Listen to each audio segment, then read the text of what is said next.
अपने ही first cousin से शादी, अपने फर्स्ट कजन से शादी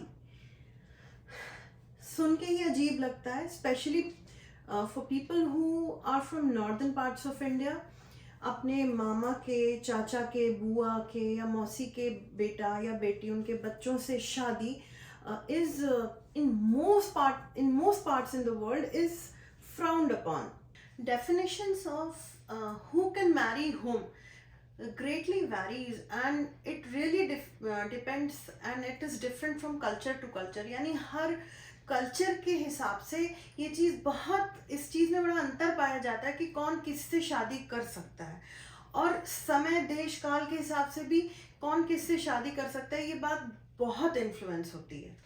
कज़न मैरिज वो मैरिज होती है जिसमें आपके कॉमन ग्रैंड पेरेंट्स हों या रीसेंट एंसेस्टर्स कॉमन हों। ये फैमिली के विद इन शादियाँ होना इज़ बीन वेरी कॉमन, काफ़ी कॉमन प्रैक्टिस ये है फैमिली में ही शादी करना since pre historic times. Feroz and Egyptian जो प्री हिस्ट्री है उसमें भी ये सारी चीज़ें मिलती हैं कि लोग अपनी ही फैमिली में to maintain the pure blood, blue blood जिसको बोला जाता है, तो फैमिली के अंदर ही शादी करते थे। इस मैप से पता चलता है कि आज भी वर्ल्ड में 10% मैरिजेस फर्स्ट कजन मैरिजेस ही होती हैं, इतना वाइडली स्टिल प्रैक्टिस्ड है। But on the other hand countries like mainland China, Taiwan, North and South Korea, Philippines, इन सारी जगहों पे टोटली बैन है cousin marriage.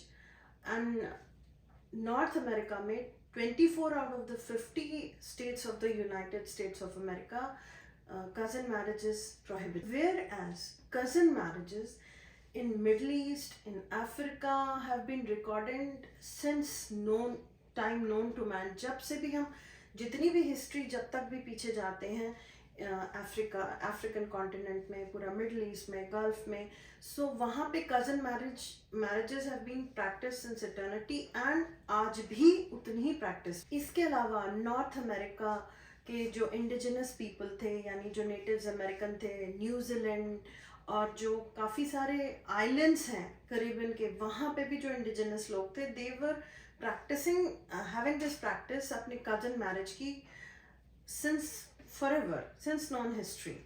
And closer to home, India में, साउथ इंडिया में मामा भांजी की शादी have been very very popular since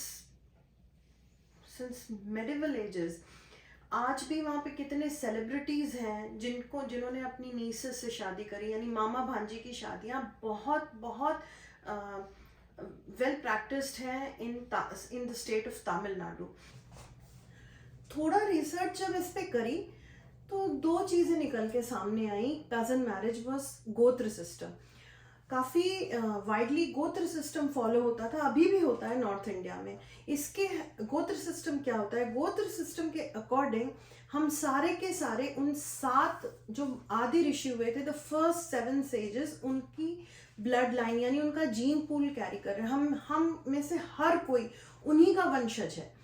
और गोत्र सिस्टम में समगोत्रीय शादी, यानी कि जो 7 गोत्र थे उसमें उस विद इन द गोत्र आप शादी नहीं कर सकते थे। यानी कोई भारद्वाज गोत्र का है तो वो भारद्वाज गोत्र के लड़के या लड़की से शादी नहीं कर सकता। कोई कश्यप गोत्र का है तो वो कश्यप गोत्र के लड़के या लड़की से शादी नहीं कर सकता। जिसकी मेन वजह ये होती थी कि अगर कोई जेनेटिक डिसऑर्डर या कोई डिफेक्टिव जीन हम कैरी कर रहे हों, और अगर वो कश्यप गोत्र के में मान लीजिए कोई व्यक्ति है जिसके अंदर एक कोई डिफेक्टिव जीन है, अगर उसने सेम गोत्र की लड़की से या लड़के से शादी की तो वो डिफेक्टिव जीन के बच्चे के इनहेरिट होने के चांसेस ऑलमोस्ट डबल हो जाते हैं। सो मेंटेन द एक हेल्दी जेनेटिक कोड नई जनरेशन, नेक्स्ट जनरेशन को मिले, मेन वजह इसलिए थी कि जिसकी वजह से ऑलमोस्ट अनएक्सेप्टेबल था सेम गोत्र में शादी करना। इनफैक्ट बहुत सारे विलेजेस में, स्पेशली गुजरात और नॉर्दर्न इंडिया के विलेजेस में, ये अपने गांव की लड़के या लड़की से भी शादी नहीं कर सकते थे।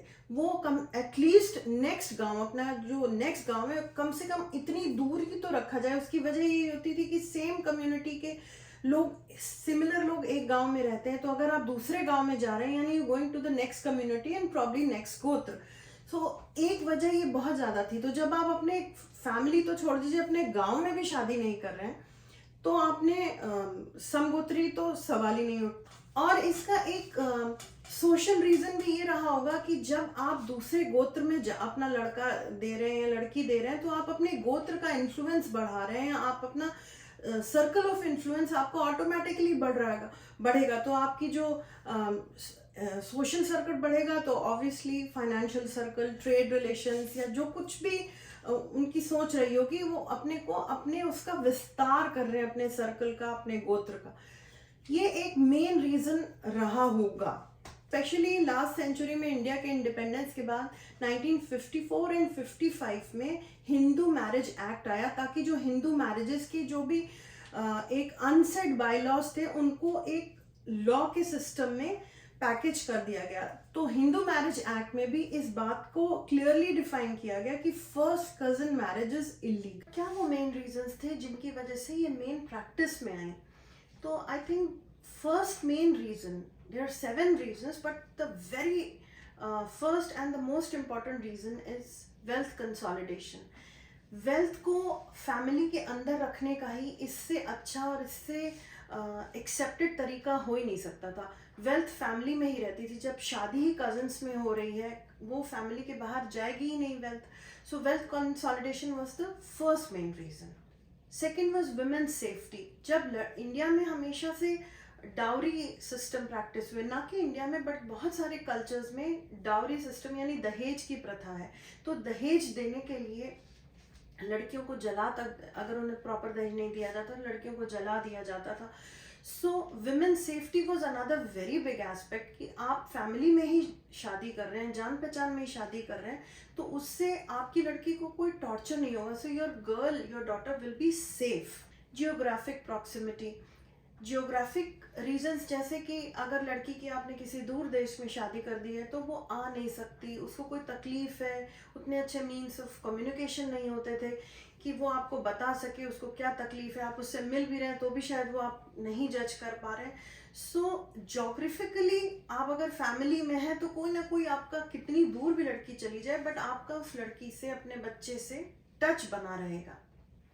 Fourth reason must have been family ties, कि जब आप एक ही फैमिली में आ रहे हैं, तो आपकी फैमिली के जो इंटरनल टाइज है वो स्ट्रांग हो रहे हैं। आपने अपने मामा के लड़के, बुआ के लड़के से शादी की, तो इनफैक्ट आपकी फैमिली एक ही अम्ब्रेला के अंदर ही आप बने हुए हैं। सो उससे फैमिली टाइज, फैमिली ट्रेडिशंस, बहुत बॉन्डिंग स्ट्रांग होती थी।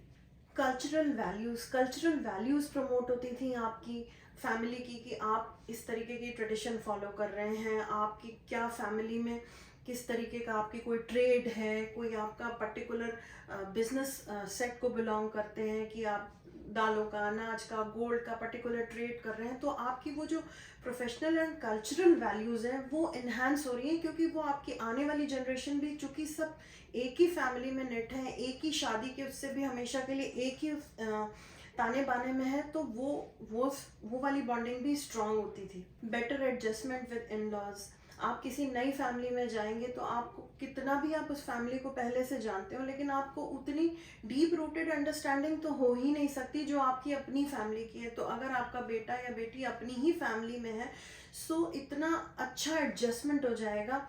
आपकी लड़की को कुछ नई चीज़ें सीखनी नहीं है, जो जिसी चीज़ में वो पली बढ़ी है उसी चीज़ में वो रह रही है। Same applies for the boy also. वो उस लड़की को भी शुरू से जानता है, उसकी अच्छाइयाँ, बुराइयाँ, अच्छी आदतें, बुरी आदतें, सब जानकारी में है। So adjustment must have been phenomenal. Dowry, सबसे बड़ी चीज़ थी डाउरी। पुअर फैमिलीज़ में डाउरी को, लड़की की शादी में जो डाउरी दी जाती थी, वो इतनी ज़्यादा होती थी फॉर अ गुड हस्बैंड, कि वो पुअर फैमिलीज तो अफोर्ड ही नहीं कर सकती। वेयर एज जब अगर आपने अपनी फैमिली में ही लड़की दे दी, तो आपका अपना भाई, आपकी बहन आपसे थोड़ी इतनी डाउरी मांगेगा, because they will always have a soft corner for you. So dowry was also very important reason for cousin marriage. All said and done, हर प्रैक्टिस को current time, age, education level, हर चीज़ बहुत influence करती है। आज के समय में cousin marriage is a declining practice, जो जितना ये समय के साथ औरतों की education is playing a very vital role in their decision of marriage. औरतों की बदलती हुई social, economic and educational situation है, जो उनकी प्रोफेशनल सिचुएशन है, वो अब इसको इतना इन्फ्लुएंस कर रही है। They are moving out of homes, they are going to a different town, different professions, so they are no longer willing to marry within the family because of different reasons. आज females बाहर निकल रही हैं, उनकी जागरूकता बढ़ रही है, अपने लिए अवेयरनेस बढ़ रही है, उनकी अपनी आने वाली फैमिली के बच्चों को कोई जेनेटिक डिसऑर्डर्स नहीं हो, जो कि गोत्र सिस्टम के थ्रू जो प्रोहिबिटेड थी मैरिज, अब वो उसको बेहतर समझती हैं। So they are weighing their options. अब उनके पास ज़्यादा ऑप्शंस है, पहले इतने ऑप्शंस भी नहीं होते थे। इंटरकास्ट मैरिज भी अब इतनी ज़्यादा प्रैक्टिस में आ गई है। पहले religion was a big determining factor in आप किससे शादी कर रहे हैं, बट आज की डेट में intercaste marriage, inter religion marriage are so common कि फिर वो कज़न मैरिज तो काफ़ी उससे हटी जाती है। सो ये मोटे मोटे ये रीजंस थे कि कज़न मैरिज क्यों होती थी और आज की डेट में why it is declining. Still, the merits of the system are still debated on, and it again varies from किस एज ग्रुप से आप बात कर रहे हैं, किस तरीके के कल्चरल बैकग्राउंड के लोगों से आप आज की डेट में भी इतनी प्रैक्टिस्ड है, but still it's declining. I hope you like this video, और अगर आपका कोई एक्सपीरियंस ऐसा रहा हो या आपका कोई जानने वाला हो, आप हमारे साथ प्लीज़ ये एक्सपीरियंस शेयर करिए। Everybody would be happy to know that. चलिए फिर मिलते हैं नेक्स्ट वीडियो में।